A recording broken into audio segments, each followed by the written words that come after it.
Katabi ko po ngayon si Ma'am Ine, no? Nanay Ine. Nanay ko na to pero ako po natutuwa personally pag ganito, ha? Babae, sabi nila yung gawain pong pagtatanim, gawain pong pagsasaka, sabi po sa mga lalaki yan. Pero kapag babae po nakakapanayam namin, ano? Ako po natutuwa. Ma'am Ine, Nanay Ine, paano po ba tinatanim ang mais? Ang ganda po ng mais po ninyo. Sir, alam nyo ba na bawat hibla Opo. nito, bawat buhok, Opo. may katugon niyang buto sa Wow. loob. Kung Kaya po yan. dapat ma-pollinate siya para magbuto. Aba, bagong tips po yan. Siya yung nagsusupply ng nutrients doon Doon sa sa buto. ibubuto niya.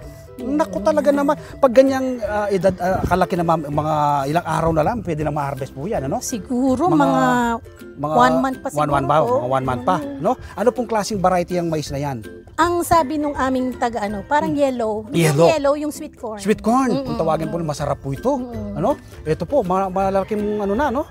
So, ito pong tinatanim ang mais, direct planting, pwede po yan, ano? Direct planting. Direct planting po talaga yan. So, ganyan po, no? Pangilang tanim na po ng mais dito? Bali, pangalawa. Pangalawa na. Wow, Yeah. kita mo nga naman. Sino pong mag-aakala nasa pusod ka ng Metro Manila sa Pasig City, ano?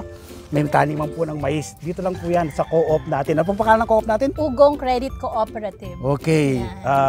Nanay Nia, di ka rito, imbitaan mo yung mga nanonood sa atin ngayon. Nasubukan na rin po nila ang magtanim. Ayan. Kaya dapat po lahat tayo magsimula ng urban gardening para pagdating po ng panahon, hindi na tayo bibili ng mga gulay.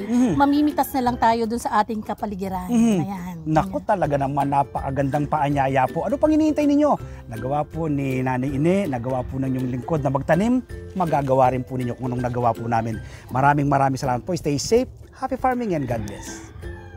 Salamat po.